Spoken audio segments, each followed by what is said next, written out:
This is the Boston Sports Pod, the podcast that brings you all things Boston sports with Joe and Shawn. Today is July 20th, 2014. I'm Shawn Klein, and my co-host is Joe Danker. What's up, Joe? Hey, Shawn, what's going on, brother? Not much. We just finished listening. I just finished listening to the Red Sox sweep the Kansas City Royals. Yes. How about Uh, them socks? how about them Sox on a win streak here? Lester pitching a shutout, great game on his part, and the youngsters contributing. So it's an exciting, fun team to watch. In some Do we ways, dare say things are looking up for the Red Sox right well, now? hey, look, they're looking good after the All-Star break. They went into the All-Star Mhm. break looking good. They're six of the last set, or I guess now they're seven of the last eight. I Um, believe so, yep. and so that's, not bad. Now, there's still, well, before today's game, I don't know how the numbers change. There's still 8.5 out, so maybe now we're 8 out of the AL East race. We're Sounds seven. right. I think we'd probably, I don't know if we gained any ground. We certainly gained ground on Kansas City in the wild card. The wild card, yeah. Yeah, because they're ahead of us in the wild card, but we would have gained ground on them. But we're about 6 or 7 out of the wild card with about six teams to get past. So that's tough. That is pretty I think we tough. ought to be looking at the division, though, but go ahead. You think the division's more likely than the wild card? Um, I have a lot of thoughts on that. Well, this is the place to air them. Okay, here, the division itself is very, very mediocre, maybe even worse than mediocre. Okay, we've got Baltimore 10 games above 500 in first place right now. Yankees 3 games above in second place, tied with Toronto, 515 winning percentage, both of them, both 3.5 back. Then Boston, eight back, and then Tampa Bay, 8.5 back.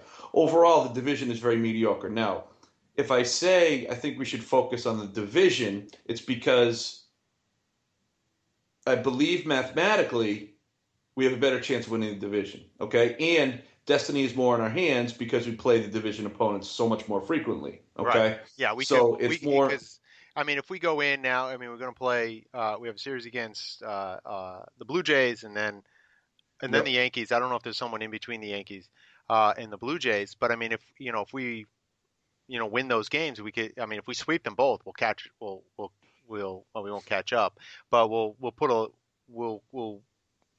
get a lot closer. Is what I'm trying to say. Right. You We have the know. chance of making So up ground a lot more right. easily because we can get a game rather than half games, and so like I said, destiny is more, our fate is more in our hands that way. Yeah. Also, well, here's the negative to that. The division has been so mediocre up to this point. What, about 2/3 way through the season, 60%, something like that. Is it going to continue to be that mediocre? I mean, our chance to make a run was now or the past month and a half, when everyone's playing so poorly. Yeah. Is it going to continue that way? And somehow, out of the law of averages, I mean, there's a ton of there's still a bunch of talent in the AL East, and the chances that the whole season is going to continue to be mediocre in the AL East, I don't think it's very good. I think one or two of these teams is going to start playing better than around 500 ball or 5 or 10 games above 500 ball, and that's going to make it. I think that's going to make it much harder for us to win the division. And then you start looking at the wild card again. So as of right now, I think we should be looking at our place in the division. If someone starts making a real move, whether it's Baltimore, Yankees, Toronto, whomever, um, then I think the wild card comes more into play. So we'll see Yeah. how it goes. I'm just worried about how the division is going to be playing overall the rest of the season. I don't think it's going to be this mediocre. I think we blew our opportunity to really make up ground. That said, go back to my first point that we have a Well, chance of putting it in our hands by playing the division opponents. well, partly that means that you think that the Blue Jays are going to continue to play well. Now they've fallen off recently, but they're 4-6 in the last 10 games, and I think they're fallen. They were in first for a period of time, and they're dropped now down to third. I think that they're not going to be playing much better as the season goes. Um, Okay, how about Baltimore and the Yankees though? Baltimore, I think, is the tougher nut. I think the Yankees, uh, I think they're more similar to us in a lot of ways. I think, they got some age there. They got some injuries. Their pitching is a mess with all the injuries. I mean, it depends on Yep. That's huge. Tanaka, whatever his name is, Yeah, what his status is. I mean, we know CC's out for the year. I yeah, don't, Tanaka may be coming back. So, that's a big there's some big ifs there. And if Tanaka doesn't come back, I don't know if their pitching is going to be good enough to keep them down the stretch. Now, mm, they've been playing well. They're in second place. They're 6-4 in the last 10. So, that's not bad. But so the Rays are also 7-3 in the last 10, and yeah. have won four. So I think it's going to be a little bit more competitive, but I think the Red Sox have a shot there. Um, Whether or not it's a better shot than the wild card, I mean, I think both are uh, low probability of happening. Certainly. Um, it's the teams ahead of us are certainly teams that we could pass in terms of the White Sox, the Royals, the Indians.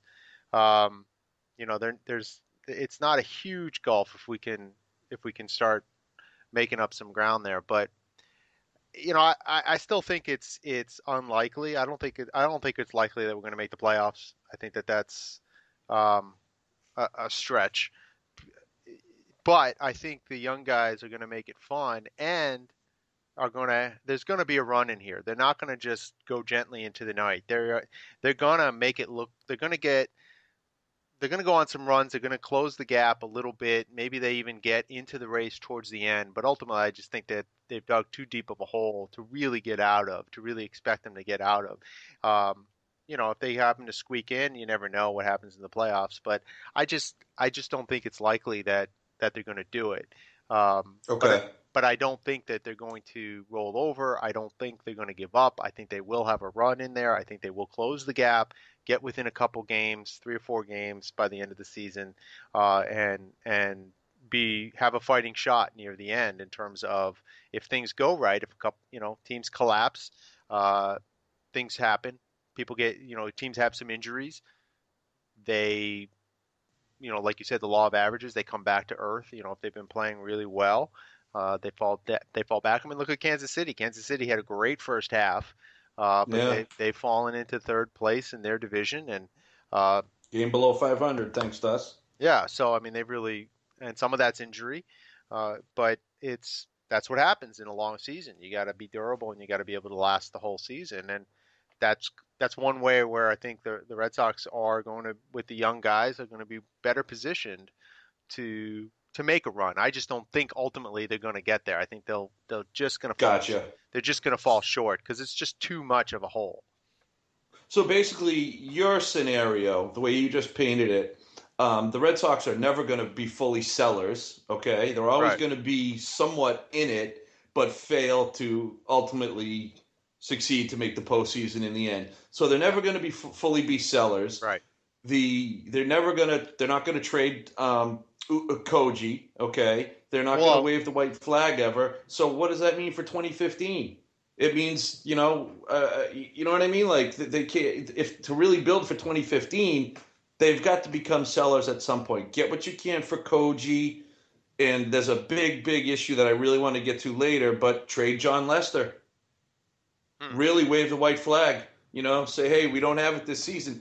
Your scenario, that's never going to happen, and that handicaps us going into next season. Possibly. I don't think the Lester being traded I think is unlikely, but um, Very, Koji is a possibility, but I think that much more depends on what's on the table. I think the Red Sox, as you said, they're never going to just be, giving up white flag sellers, but they're going to listen to every offer that comes their way. And I think there will be some guys moved. Certainly, PV is going to be moved. Almost everybody yeah, agrees on that. yeah. Uh, One way or another, I don't care if we're in it or not. PV's going yeah, to be moved. I think Middlebrooks, if he shows Mm, that he's healthy, I think he'll move because ditto. I think we know that Xander is the idea that he's the shortstop of the future, and Middlebrooks would Shortstop? yeah. I don't think he's the shortstop of the future, my friend. I think he's a third baseman of the future at this point. You They've got a think? kid, I forget his name, coming up Yeah, but he's still a from couple the minor years leagues. off. Who's, All right, but mm, so Xander will be shortstop, third base, and so will Brock Holt, because Brock Holt's not going anywhere. No, he's proven himself to be a player. Yeah, he's staying up and he's Yep. awesome. So, I could see him being up there at third, Xander at shortstop, and then moving both Middlebrooks and Drew, and bringing up Mookie as a utility guy to play. Well, Uh, you like Mookie Betts, don't you? Partly, I just love his name. I mean, how awesome is it to have a baseball team with the guys Brock Holt and Mookie Betts? And it's just awesome. Those It's are just, great baseball they names. You're right are. about that. They Brock are. Holt, Brock Holt, Mookie the Betts. legend of. Yeah. So, I mean, I think that there's now Drew. I'm not sure if Drew gets moved. I do think Middlebrooks gets moved. I said that weeks ago Yes. on this podcast that Yep. I thought he'd be As did I. moved. Yep. We I agreed. Yep. I think partly he hasn't yet because he hasn't shown he's healthy enough yet. But Mm. his rehab starts apparently are going okay. He got plucked the other night because they um, a bench clearing brawl in Pawtucket. So I think they might bring him up just to show that he's up there, and so put him on the trading block, or they might even trade him out of Pawtucket. I don't know how that affects things. Um, but I do think he'll end up being moved because I just don't think there's a place for him Yep. anymore. And Agreed. Yep. I think that these young guys behind him have shown that they can do it, Yep. and Yep. so And I I think he has value. yeah, Like you said, like you said, show that you're healthy, show that you still can hit the ball pretty well. Maybe bring him up here for a week or two, um, showcase him a little bit, and boom, move him. He's still young enough that I'm sure other teams who are looking for some right-handed power will want to give up some assets for him. I'm all about that because I don't think there's a place for him here, and I think he needs a fresh start. I just don't think it's going to happen here for him anyway. Even if yeah. there were a spot, I think he's tainted here in Boston. So, yeah, Middlebrooks. And then we can get Jenny Dell back. Yeah, I know, right? No, the Jenny Dell will follow him wherever. Yeah, I know I that. don't think her career prospects have taken a bit of a hit. I think she's Yeah, working for some local news station somewhere in yeah, some podunk town in Massachusetts. that's too bad. Poor Jenny. She Well, deserved better. yeah. So Hey, the gorilla in the room is Lester. You yes. mentioned Oh boy. possibly trading him. Uh, Mm, he's in the last year of his contract, hmm and the Red Sox made a huge error with their low ball offer. And Oh God, Larry Lucchino. Why? it was stupid. I mean, the years I thought were good. Ah, 4 years, that's Four? that was Man, it was no, I actually agree disagree. with them on that. 4 years for a 30-year-old pitcher, that's perfect to me. I think you go to the fifth or 5 or 6 years, you're just asking for trouble. 70 But dude, million. it's so not the market. The number of years is not what the market for someone like Lester. I mean, they're giving out 6, 7 year contracts for guys like him. It's a low ball the years. Maybe you agree with it in theory, but in practical purposes, it's a low ball offer, money and years. Well, the money was atrocious. Well, I mean, to talk Mm-hmm. about $70 It's like being 18 million. atrocious, Yeah. yeah, that's pretty bad. I think if you, I mean, I But think if again, you're it's going, not the market. well, yeah, but if you go, well, I just mean that just from, I would, uh, I Like would, if they offered you 4 years and 70 million. I'd be Right. there in a second. All right, all Right. right, I would be like, it's a low ball offer, Larry. You can do right, better. And right. Um, Hell, I'll take 70 grand. Um, right? I'll take 1 year at 50 grand. No. yeah. So I mean that the money to me was bad there because if you're gonna like you said, if the market is more 5 6 years for a pitcher in his caliber, that's something we need to talk about. But assuming he's a top 10 pitcher, which I think he is a top 10, whether he's a top I five, believe he's showing it that's this another year. Yeah. question. Um, I don't know but if if it's he's top five, but no, yeah. I don't think he quite makes it into the top five. But anyway, so Oh. if we put him up there and those guys are getting 5 6 year deals, then if you want to go for because you think that that's the wiser move, then you got to up the yearly money. And so you don't lowball the yearly money, you go up higher on the yearly money, and Mhm. you say, look, okay, uh, so what is the average? Someone like not Cole Hamels, Kershaw, what's he getting a year? I don't know. Is it like 20 million? I don't know. No, I think it's more like 25. 25. So I mean, Yeah, if you're gonna, and he got a long deal. He got like a 7 year deal, didn't he? he did. Yeah, Yeah, top flight ace level pitchers, top five in the league pitchers are getting anywhere 25 to north of 25 million a year right yeah. now.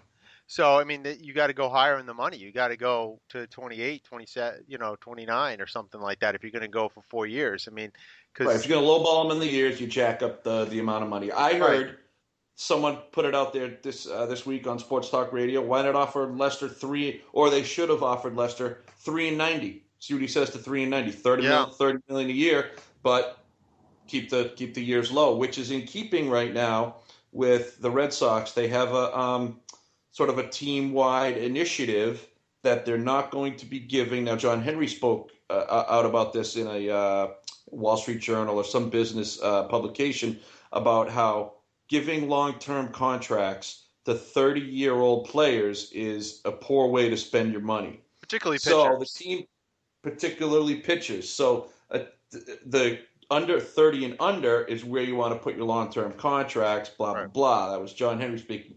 But it does, now the Dustin Pedroia signing last year was a long-term contract, but the yearly average annual value was so in favor of the team that they did it. Right. Now, do they do it for Jon Lester, offer him a lot of years?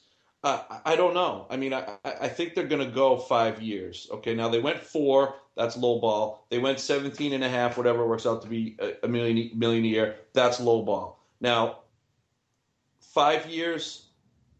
If they go 5 years, which I think they're going to do, if they already haven't, who knows what's going on behind the scenes right now? I really hope they are, but I think they're going to go 5 years, Sean. Okay. And Now, what's the total? 5 years of well, what? if the 125. numbers have been 125, yes. I think that might be, if the Red Sox are smart, they won't go 5 and 100. No. That's 20 mil a year. That's still, they could do that if that was their first offer. Right. They've already blown it with their first offer, okay? That And it should have was been a their bit of, first offer. that should have been their first offer, or 4 and 90 or something like that, something more respectable that didn't, 4 and 100 would have been I think, uh, 4 and 100, right? would be 25 mil a year, yeah. low on the years. But now since they've done that, they've blown their first offer because it was crap. Okay, Yeah. and what it did to Jon Lester and his camp was it made them not stay at the table. It was such a crappy offer that they didn't come with a counter. From all that I've heard, they didn't counter. They said, "Whoa, that's garbage. We'll talk later." Right. Like that's just not negotiation. Like Larry, and I say Larry because the general thinking is that was Larry Lucchino's contract that he offered out. So, but I'm sure Sherrington had to sign off on it. Well, whatever. That's different subject. But so now they come in. Let's say they come in 5 and 125. That is 25 million a year, and that's a respectable offer. That's much more in line with the current market for top 10, top flight pitchers. So you go 5 and 125. I think that's a good offer right now. Is it going to get it done? It might. It might well get it done. Now Scherzer was offered, I think, 6 144, and he turned it down in the off season. Yeah. Scherzer and Lester are relatively. Scherzer's probably considered a bit. He won the Cy Young last year, I think. So that's kind of the market right there, though. Now, if you're looking at what the Dodgers are paying Greinke and Kershaw, now Greinke, that's throw that out because Greinke's a top 10, but he's not a top 5. Kershaw is probably the best pitcher in baseball. Yeah. I don't think Lester can look at that contract and use it as a comp. I think he has to look at the contracts that what Scherzer got offered, what Cole Hamels is making. He's got 4 and 90 left on his average annual value. I think 22 and a half, 23, something like that. So the low, if you're going to go 6 years, come down a little bit on the average annual value. If you're going to go 5 years, I think 125, 25 million could get it done. Yeah. Yeah. No, I mean, What do you think is going to happen with the Lester? What do you think is going to happen, Sean? That's what I wanted to ask you. What do you really, as a fan, I know what you want to happen, but given everything that we've just talked about, what do you think is going to happen with Lester wants to stay in Boston. He's made that clear. So that gives us some leeway with some of it. Okay. Now that 4 for 70 kind of blew a little bit of that goodwill, but we've still got it. And the way he's pitching this year, every outing like he has today, his leverage increases. So right. what do you think is going to happen? I think that he will ultimately end up staying in Boston. I don't know what the final terms of the deal will be, but No. I think that he'll end up staying. Obviously, I don't know what the final terms, but I don't even have a prediction on that. but I do think that if he really wants to stay, and the Red Sox are not completely dumb about it, they'll find a way to get it done. Now, if I had to put I, I'm about maybe 80% on that of actually happening. So, Okay. I do think it will happen, but maybe even less than 80, maybe 75, uh, whatever that means. But I think No, but I know what you mean. I'm right, lower on the percentage of likelihood, but yeah. yeah, and partly because how much does he really want to stay in Boston? He says he does, but guys say that all the time. How much did that low ball offer initially really affect his thinking on it? What kind of offers do the Red Sox actually come back with? Do Mm, they come back with a reasonable offer? How much do they stick to the years? Are they willing to up the yearly average in order to keep the years low? Is Lester willing to accept that? So those are all the things that are going to be the determining factor, and you just don't know. All you're doing is making a guess, and that's why I think more than likely it probably get done. But because I think there'd be a lot of backlash after letting Ellsbury ugh, go. Um, ugh. Although I don't think anyone is saying we should have matched the Yankees offer Ellsbury. anything, yeah, or anything like Yeah. that. So, and I think most people are okay with that. They liked him Yeah. as a player. They wanted him to come back, but anyone who's a fan understands the economics there and the stupidity Right. of the contract that the Yankees gave him. And he's I actually don't even know how he's done. When he's played us, he seems like he's done all right. But I think he's he batting 280, 290, yeah playing good center field, that kind of thing. But I know what you mean. That's going to, if they lose Lester, that, even though they are very separate situations, that is going to get rolled into the discussion. yeah Ellsbury, they've let one star go. Okay, we understand why they did. Now they've screwed up the Lester negotiations. If Lester goes to free agency, someone out there is going to offer him 6, 7 years for 180 million. yeah The Dodgers, the Yankees, Detroit. Someone's going to offer him a contract that the Red Sox are not likely to match. right So I think the probability, if you want to talk about probability likelihood of the deal getting done, the Red Sox had better be busting their ass right now to get Lester signed before he hits free agency. Because if they're determined to re-sign him, they're going to pay out the freaking nose if they sign him as a free agent, and right they know that, and Lester knows that. So Lester's got another 11 maybe starts left in the season. Okay, and there's no sign. Lester has not had his typical swoon. He's not always been consistent throughout the year, particularly last year. He had a midseason sort of swoon and he finished off real strong, and we all know what happened from there on. But he's been consistent throughout the season. His ERA is mid twos, 10-7 now, and every outing, his like I said earlier, his leverage increases. So the Red Sox know that. Lester knows that. So, geez, Red Sox, get it done now. Don't let him go to free agency. Don't let us lose Jon Lester. My God, man, if the season continues to go like this and they don't make the playoffs and they lose Lester in a free agency bidding war, God, the Red Sox just look like boobs. Who's our and then Lackey may not even be here next year. Who knows with his $500,000 contract situation next year? He's threatening to retire or play in Japan. Who's going to be our starting? I mean, for since the days of Roger Clemens, we've always had an ace on opening day. You know, Pedro, Schilling, Lester. Who's it going to be next year? Well, now we get into this topic of Cole Hamels, and there's some other pitcher they're looking at. I heard it today on the radio. I didn't get any other further details, but they've been scouting Cole Hamels. They certainly will get a replacement for Jon Lester if Lester goes somewhere else. But, geez, you got the guy. right You because have the I guy. you're going to get someone who's basically either comparable, but you're going to pay him more Mm-hmm. money, so you might as well keep the guy that Mm-hmm. and is a fan favorite. Yeah, he can And pitch in Boston.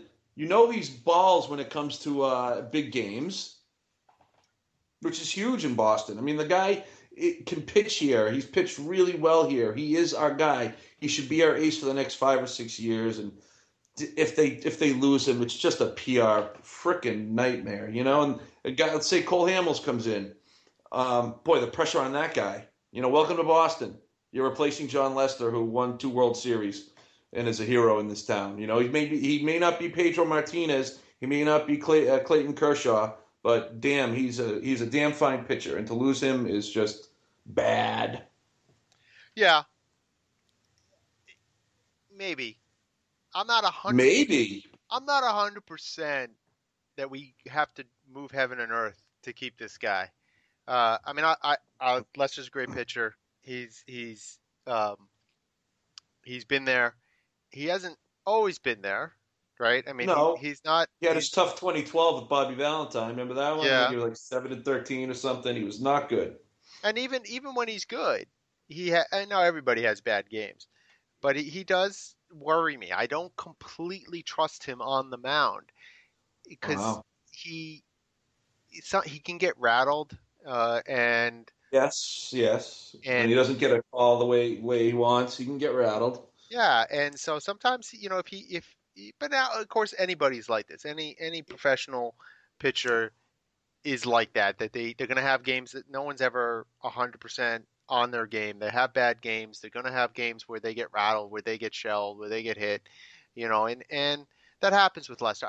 There's something about his inconsistency though that Hmm. has always He's bothered been me a nails little this bit. year, man. This has been his most consistent. Some people say this is his best season. I know he won 19 games a few years back. Might have been 2007. Never won a Cy Young. Got Well, some here's Cy the Young thing. votes, of course. Here's the But thing. this year's been his most Right. consistent year, I think, ever. And this will be his best year ever. He's not going to get better.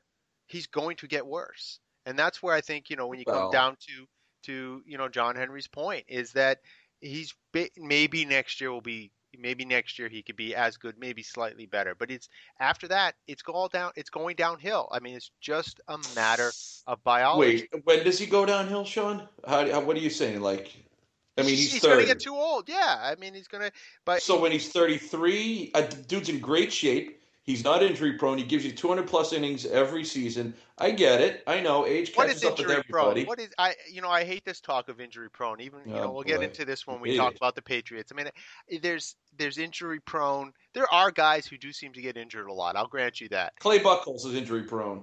Yeah, but and Lester, okay, he's not injury prone. That bears nothing on the probabilities of whether or not he's going to blow out his arm next year. It's completely positive. Fine, It doesn't affect the probabilities at all that his arm is going to degrade over the next 3 years because it will. It's biology.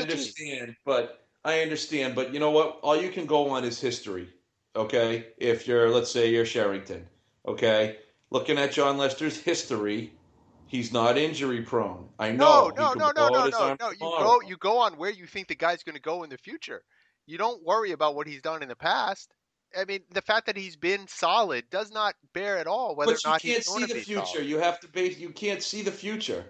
Right. I mean, you can look So at you okay, have to he's go on the basically past. you look at his workout routine, you look at his biomechanics and so on, and you Right. get a sense He has a of things that okay, he's not more or less likely to injure himself. But I mean, I'm not even talking about injury. I'm just talking about he's going to get old and his performance. body breaks Hey, down. but how many years do you think Lester has left of being a top 10 pitcher? 3 or 4 years. Okay, I agree. Yeah. Okay. But I think I don't think he's going to have a better season than he's had in a year like this. I mean, I still maybe think, well, okay, I disagree a little bit. I've been saying for years Lester is going to come out and have a Cy Young yeah, lights out season. No, he yeah. hasn't, You've been saying that for but years, and he's I never know, and he lived up. hasn't. And he And I think hasn't. I know. I still think that he's may got it in him, though, man.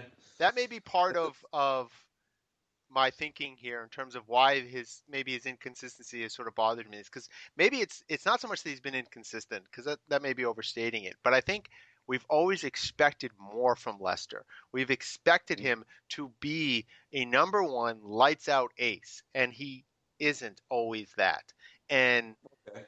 and I think with that, in a way, it's like when you go to a movie that's been so hyped up, that's supposed to be an awesome movie, best movie of the year, and you go and you're like, eh, but if no one had said anything to you and you just saw it, you'd be like, that movie rocked. But because your expectations were so high, the fact that it can't get close to it, always leaves you a little bit disappointed. And I think that that's in a way the way I've always felt about not always, but in the last 3 years, that's the way I felt about Lester. That Okay, his potential and or at least the talked up potential of him was always better than what he ended up giving us. And so I fair. always feel a little bit disappointed in him. And at the same time, I do think the Red Sox should keep him. I don't want to see him go. I think they should give him But a you don't reason. want to see them move heaven and earth, like you said earlier. You don't think Right. they should I move mean, heaven and earth to keep him. look, if he's like, look, I want a 6 year contract, and whatever, I want a Clayton Kershaw contract, or look, yeah, I want the hometown discount, but by that I mean I just want free Dunkin' Donuts. What does he mean by that? I don't know what he means Nice. by that. He wants to stay here. Of course, he wants to stay here. His family's here. He's been here for a long time. This is what he knows. Why would he want to leave? But at the same time, if he's looking and thinking, well, you know an extra 10 million a year is nothing to sneeze at, and that's something that I think anyone would be affected by. uh, and so I think if he's looking, so look, if I go to free agency, I'm going to get this amount of money from somebody. uh, why wouldn't he go to free agency? Well, look, if Lester, I'm sure his agents want to do something like that, but if Jon Lester wants to stay in Boston and is not too interested in getting every dollar, getting the biggest, most expensive contract he can, then the Red Sox have a much better chance of signing him, obviously, than not. If Well, Jon that's Lester wants to get every penny, get the biggest, longest contract he can, he will not be a Red Sox right. next year. Well, and I think the truth lies somewhere in between. I think he wants to stay in Boston. I think he's not necessarily Darrell Revis looking for every last penny in the cushions. But I do think that In the at the same cushions. at the same time, I don't think he's going to leave that kind of money on the table. If they're looking at it and thinking that there's could be a really 10-year annual a 10 million annual difference if he goes to free agency or not, that's a lot of money. You know, I mean, if the guy's Mm. 30, he's going to be done with his major league career when he's 35, 36 years old. He's still got another 50 years, 40, 50 years of living. That money goes far. And Yeah, it does. so I, I I I find it hard to think that anyone looking at that, now look, if it was a couple $1 million, not that I'm like, oh, it's just a couple $1 million, but I can understand someone saying, that that's not necessarily worth it.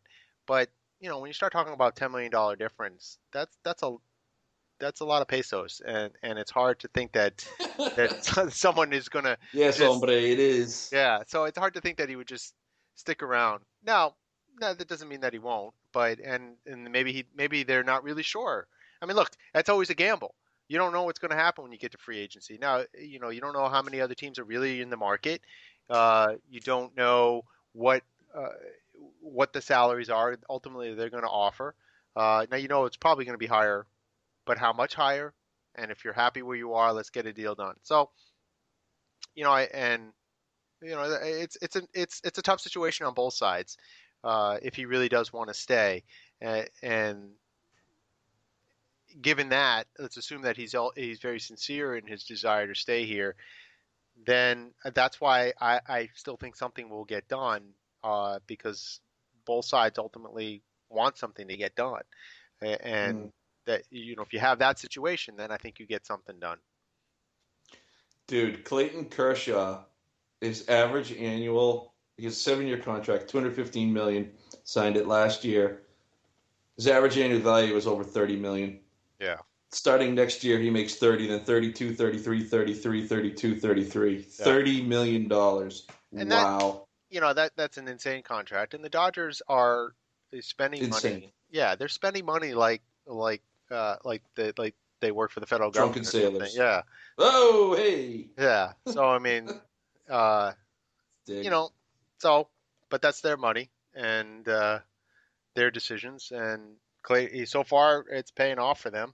We'll see what happens as it goes through. But I'm a big fan of the Red Sox philosophy of few smaller year contracts. I think that makes sense. Yes. I think it makes sense for the players too. Because look, if you're going to be good and you're going to stay good, you're going to get more money every 3 years. You can up that contract. Having the Yes. long-term deal protects you from injury, true, Mm-hmm. and from degradation of skill. But I think you have more opportunity to negotiate every 3 or 4 years if you're staying good and you think you're going to be competitive. Mm-hmm. So I mean, obviously, if you're a guy that's maybe in the middling range or lower, you're going to try to get as many years as you can. But I think you know, if you're someone at the higher end, why not why not go back on the market again and see what you can get? Now, Lester, I understand, right? I mean, 34-year-old pitcher is not necessarily going to be a hot commodity. So obviously, you want to try to tack on a few more years, but Mm. so you do some team Like, options or something like that. Like why? right. I was just going to say So you could go 5 years with, some incentive to kick in a sixth year, or yeah, team option for the sixth year based upon a few different incentives, that right, kind of thing. I hear you. yeah, Um, yeah, but no, I think that the hometown discount aspect to it, and this is not an original thought. I heard a lot of I heard on sports talk radio, and I agree with it. May manifest itself as the years, not the average annual value. yeah, So he may take a 5 year with similar average annual value to what is being offered out there, as opposed to a 6 or 7 year that the Yankees might throw at him, or the Dodgers, something yeah. like that. So, Well, that's why the Red Sox should jump on that. And that's why that first offer was really, really dumb because they really yep, shot themselves in the foot with that. But we'll see. yep, We'll see what yep. We will. happens. We So, shall. you want to move on to the Patriots? Sure. So we got the last third or so of the season to talk about. Yes, We sir, we do. got Detroit up next. So where we basically both of us seem to stand going into this part of the 8-2. 8-2. Both of us are 8-2 at this point. Although you wouldn't pick which game last year they No, were I'm going to I last week they were going to lose because yeah, I'm being uncommittal. Uh, yeah, how's the fence feel riding up your hey, hey. Um, so you got Detroit now in the Tom Brady, Bill Belichick era. Patriots have not lost to Detroit. Last loss was in that will 2000. and What? that will continue. Yeah, I think so. Now they got Calvin Johnson, they got Golden Tate, uh, and Reggie Bush, and what's his Stafford is the QB. Yep. Yep. So, but I don't really those. Johnson's good. Tate is overrated. I think Bush I agree. is like we said. I think Eh. if our defensive makeup. Now this is always a big if, but if our D line is what it should be, then I'm not worried about Reggie Bush. And you Nope. put Darrell Revis on Calvin Johnson, I think we're okay. Yep. And so I do think that that's a win. What's your thoughts? 100% agreed. A win. Yeah. Now after Detroit, we go up the road a bit, or we jump over the lake, and Is that how it works up there? There's a lake in between these two well, cities. actually, Detroit's playing. We're playing in Foxborough. But then Oh yeah. we go to Green Bay. Yeah, Yeah, I got you. yeah. And there is a lake between Detroit and Green Bay. Which lake is it? That would be Lake Michigan. Okay, that's a big one. Yeah, yeah. Yeah, my geography's not hot up there. Apparently not. So this is always a tough road game. Playing in Green Bay is always tough. They got Rodgers, they got Eddie Lacy, they got Cobb. I'm not sure how much improved their D will be. So this is certainly going to be a tough game, Mm. but I think we can win it. I think again, Wow. I think our D line can hold the running back, and I don't know, they got Cobb, but they don't have Finley, so I don't know what other kind of weapons that Rodgers is going to have. So I'm not saying we're going to beat them 35-0 or anything, but I think we'll end up taking this game. I think the Packers. I don't think their defense is going to be much improved, or if it is improved, I don't think it's going to do much to slow us down. I think their offense, while their weapons are somewhat limited right now, Aaron Rodgers is the best quarterback in the game. What? Yeah, I What? think he is. I do. I think What? he is. Listen, if I had to pick one quarterback to win me a game, I'd pick Tom Brady. But over the course of a season, I think Aaron Rodgers is the top performing quarterback right now.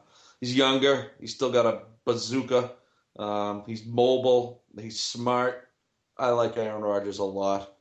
But I do think they're going to put points on the board against our defense. I think Aaron Rodgers is that good. And I do think that this will be a loss. It's going to be a barn burner, Hmm, but I do think that we do not pull this game out. I interesting. think it's looking at like a 31-28 type game. Packers pull it out in the end. Rodgers makes a beautiful game winning drive, and you know counting this one as a loss. Wow. Mm, I don't know what to say to that. mm. I'm flabbergasted. Wow, But maybe, I was a maybe, little I was a little taken aback that you had it as a win. really. All right. Yeah, Well, sir. partly I think, look, Detroit and Green Bay, same division. So, well, that gives us more time to prepare for Green Bay theoretically as well, because we'll be looking at Green Bay when we're looking at Detroit too. So I just, and we've played them, a couple times over the years, so I think we have a good sense of Rodgers. So, uh, I think we can pull that out because I don't think they have the weapons that they've had in the past, and I don't think their defense will be that much improved. Okay. Now, from Green Bay, we continue our cross country trek out to San Diego. Uh, Beautiful San Diego, home so, of the Chargers, so the this Bolts. second road game in a row Mm. on the other side of the country. You got Rivers. He's got some good young wide receivers. Now they got Ryan Matthews, who usually by this point in the season will be injured. Right. So that's something to Or on a gauge. 4 game suspension. Yeah. So that's something to take into account. Now another thing is that San Diego hates the Patriots. Absolutely hates Yep. us. And Going I back to the Danian Tomlinson years, guy. yeah. So I think we lose this game. I think Mm. back-to-back road games, far road games. Up to Green Bay is far, from and then having to go to San Diego. Now it's a Sunday night game, but it's not that much time. They really lose a lot of time in travel here. We don't. I worry about this game, and I could see this being a loss because. They're just going to throw everything at us. They hate us, and we're going to be pretty beat up and tired, I think, at that point. And traveling, I don't think you can underestimate the effect that traveling cross country like that can have and the loss not only in preparation but in treatment time, physical treatments, therapies that they're going to be getting. They're going to lose a lot of that because they have to travel, and that's a long travel day. I mean, it's not like you're just traveling to New York, which I don't think really has much of an effect. You don't really lose a day. Traveling out to San Diego, you're certainly going to lose a day, especially since you have to travel back from Green Bay. So there's a lot of time lost in that, and I think that that's going to have an effect on them, and I think that this ends up being a loss. Okay, I saw that as a possibility as well. I think coming off the loss to Green Bay, the Patriots, their record in games after a loss in the Brady Belichick era is phenomenal. Right. I do believe everything you say about the travel is a factor, but they come back and they win this game. Rivers had an excellent season last year. I think it'll be a tough game. I'm calling for another high scoring affair. The Patriots pull this one out. Another factor is they're playing in December. Yeah. And we all know that the Patriots get better in December. They get better as the season goes on. And the Patriots right now, at this point in the season, are hitting their stride. This is a win. Yeah. Now, if this game was in Foxborough, there would be no doubt in my mind that we'd win. It's to me, it's the travel that's really going to bear down on it. So, um, Gotcha. yeah, but certainly, we could trade back and forth Green Bay, San Diego here because that. Mm. So, now the last three games are all division games, so this should be pretty exciting. I do think that we'll likely have the division wrapped up, but that's not going to Yeah, stop how the. would how will it be exciting if we probably have the division wrapped up at this point? Well, I don't know if we can match. I'd have to sit down and think about it because I don't know if we could. I Because at guess this point yeah. we I think both we have we them at um, 9-3, right? yeah. No, 10-3. Yes, we both have them at 10-3 at this point. Yeah. So it depends on I yeah, it can still be exciting even if we have it locked. I don't know if it actually would technically be locked up, but we'd be pretty close. We probably wouldn't have. It's not going to be the situation where we have to win all three in order to win the division or anything like that. I But doubt it. Yeah. it may be that we just need one of these to take the division. And I mean, because some of it's going to be the interdivision play that's going to come into effect. But still, these teams all will play us hard, no matter what, no matter where they are in the standings. Those are going to be hard. Now, the benefit, of course, is that two of them are at home. Play Miami at home in December. Awesome. We go to the Jets, and we play Buffalo in Foxborough, which is better than playing in Buffalo in December. Yeah. Um, but these Not teams, much better, but better. yeah. But these teams always are going to come at us hard. These are going to be tough games, but we're not going to lose any of them. We'll No, I sweep don't the think division. so.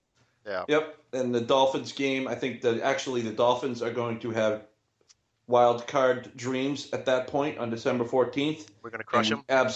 we absolutely destroy them. uh, We put them in the ground. The Jets game will be fun and interesting, but at that point, I think the Jets are probably like 5-9 or whatever it is at that point, and they're out of it. It'll be fun, yeah, and we'll beat the Jets, and we absolutely tattoo the Bills on the final game of the season. yeah, Even though we're probably resting some starters at that point, but the Bills look at it as their Super Bowl every year when they play us. right, So, but we still absolutely smokify them. yeah. So we both end up 13-3. Yep. So that's kind of funny, although we don't agree on all the games, but we do end up Nope. ultimately with 13 and 3. It wouldn't shock me if it's a 12-4, but anything less than Mm. that would be a surprise and a letdown, I think. I Uh, think all of the losses we didn't agree on any of the losses, did we? I'd have to go I back and look. forget. Yeah, Yeah, I don't think maybe so. early in the I season. think we were sort of a little bit off one week or another. Like Mm, yeah, because I think you had Kansas City as a loss I early did. on, Yep. and I think I had them as a win. And I think I was worried actually about the Jets game. I think I thought that Thursday night Jets game might be a loss. And Yeah, then because Thursday night. Yeah, yeah, yeah. And what and about the Bengals game? Did you have that as a loss? No. no, no, Okay. no. I Okay. think the other loss That's here. was possibly the Chicago game. The Bears. Yep. hmm So uh, yeah, so 13-3. So that's pretty good. I think I'm not going to make any kind of postseason predictions at this point. That's just ridiculous. No, that's ridiculous. It's July. We're not making that. So I mean, No. we just even our records are a little bit, at this point it's kind of silly because you don't even know who's the final rosters on any of these teams. So Oh, I it's know. I mean, so injuries and yeah, some teams have awful years that you don't expect. Some teams have great years that you don't absolutely, expect. So absolutely. Now, so camp starts up soon, couple days here. training camp Yeah, Thursday, baby. Yep. Thursday. So, a couple key questions going in. Obviously, the biggest question is, well, I don't know if it's the biggest question, but one of the big questions, of course, is tight end and Gronkowski. Where's he going to be? Is Yep. he going to be here? Even if he is here, who else is going to be in the tight end position? That doesn't look like they're really. Then they signed somebody Yeah, today. Nate Byam. Yeah, Don't know anything about him, but yeah, tight end Nate yeah. Byam. No one he's not he's more of a blocking tight end.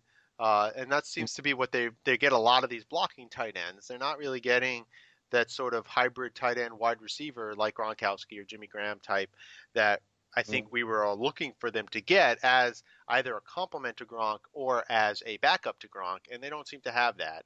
And No, they so don't. that's an interesting wrinkle. Maybe it tells us what they're looking to do this this season in terms of the offense, or not. Who knows? But so that's one big question. And then in general, the health of a lot of the guys coming back: Will Fork, Tommy Kelly, Amendola, and so on. Like these guys going to be healthy? What are their levels of contribution going to be? Um, Mm-hmm. the other thing with that tight end is he's coming off an ACL as well. So Is he? yeah, I think one interesting thing to look at is who's going to replace Garrett Blount. Now they have this guy in Camp Houston, who is a free agent signing, undrafted, out of Indiana, and he was a very productive running back at Indiana. Good amount of touchdowns, healthy amount of yards, and he fits the mold of a big bruising back, 230 pounds, 6 feet tall. So one of the things we'll be looking at is that role. hmm I'll be looking at closely. Well, it's not a concern, but it'll be fascinating to see what they do on defense with Revis and Browner. Oh yeah. Just be so interesting to see what that does for McCourty. Who's going to be, Logan Ryan and Harmon, how it's all going to play out in the secondary. It'll just be, oh, I can't wait to see it. I can't wait to see the early reports coming out of camp. Can't wait to see what it looks like in preseason, even though we know the Patriots aren't going to show all their cards No. in preseason, but throughout the season, that's going to be fascinating. But for camp purposes, just to see where they line up and stuff like that will be great to keep an eye on.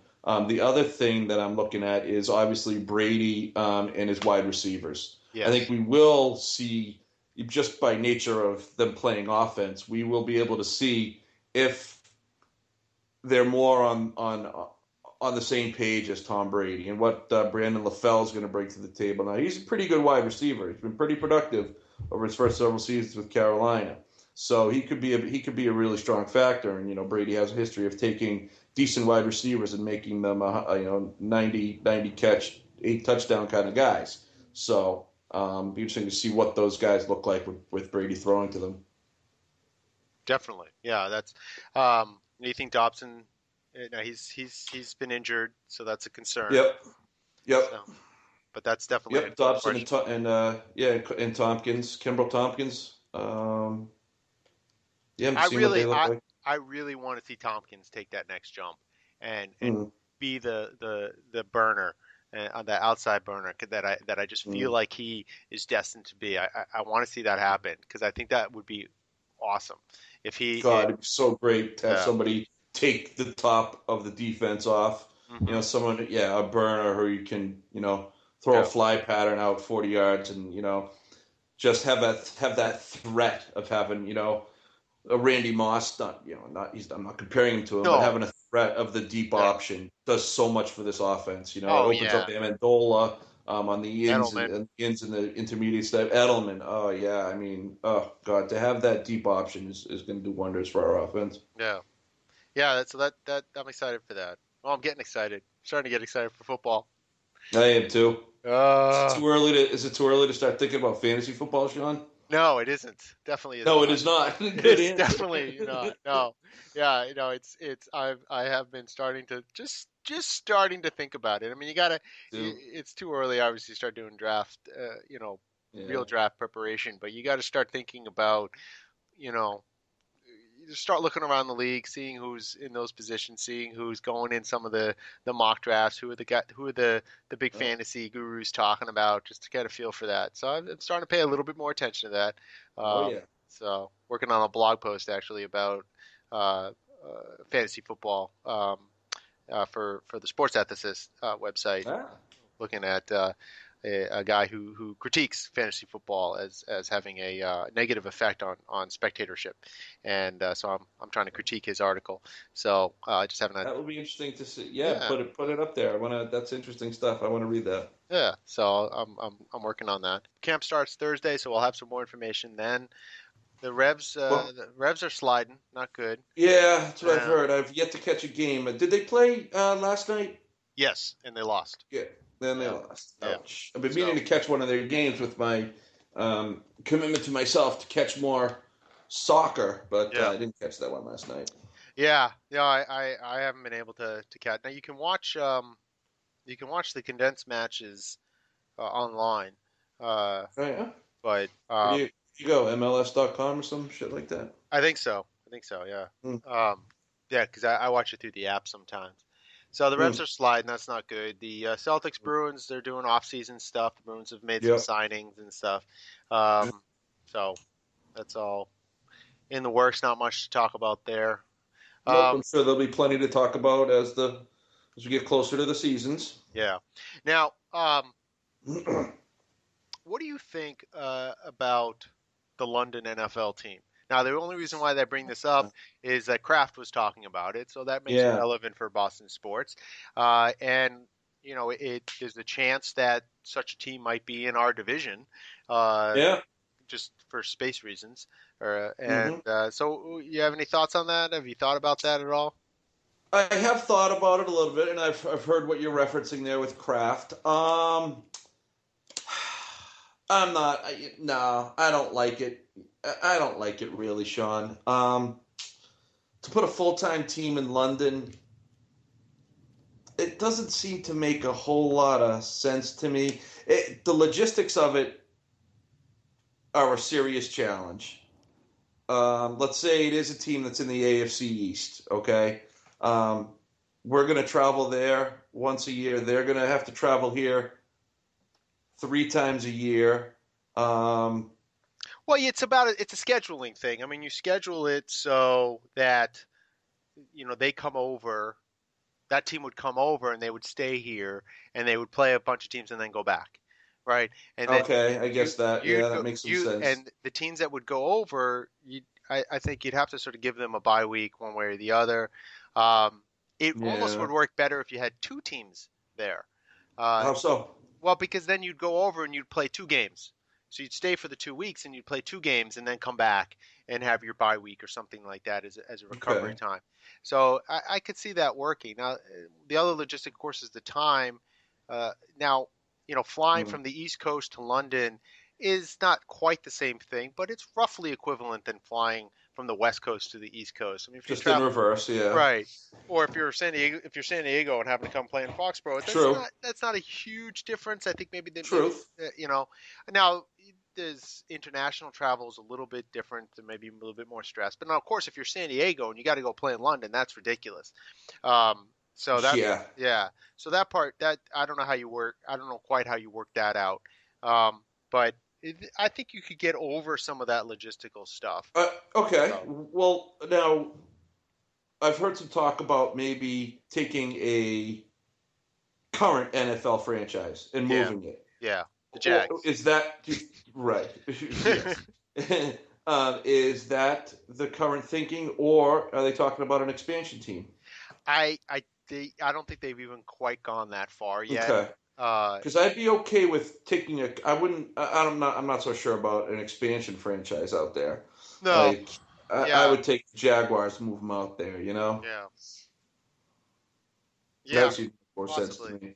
Yeah, I mean, they're still talking. I mean, they're talking a decade from now. So I mean, they're giving it a lot of time to really grow, take some seats, Mm. think about the logistical issues, think about how it could work, think about whether or not you actually want to create enough. If there's enough interest, maybe having a fourth division that's over there that plays each other and then comes over.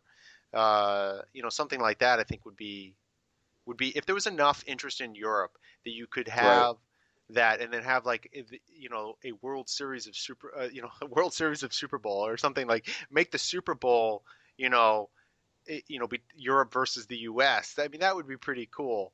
That's Uh, pretty far down the line, but that yeah, would be kind of you're cool. talking much further down the line and Now, Germany, when we did have NFL Europe, Germany was the country that had the most hmm interest. In fact, the final 3 or 4 teams that were left when NFL Europe was at the end of its line were all in Germany. So there's a right. strong base in Germany for American football as far as like you got Sebastian Vollmer came over here from Germany to play. So there's some kernels of areas for growth. Yeah.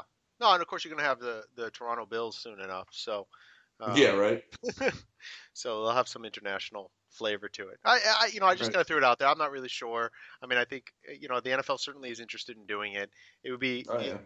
from the perspective of history, it's sort of fascinating to me to see the game grow in that way, and also vice versa to see if you have a Premier League team in the States. There's been I some know. I was, talk I of was that just too. thinking that myself. So Yeah, that maybe would be taking the MLS All Stars, and having that be an entry into the EPL. yeah they get their asses kicked. Uh, They just might. But then there's a question of relegation. yeah. They might have to be some safeguards against relegation. I don't know. See, actually, I think U.S. sports needs relegation.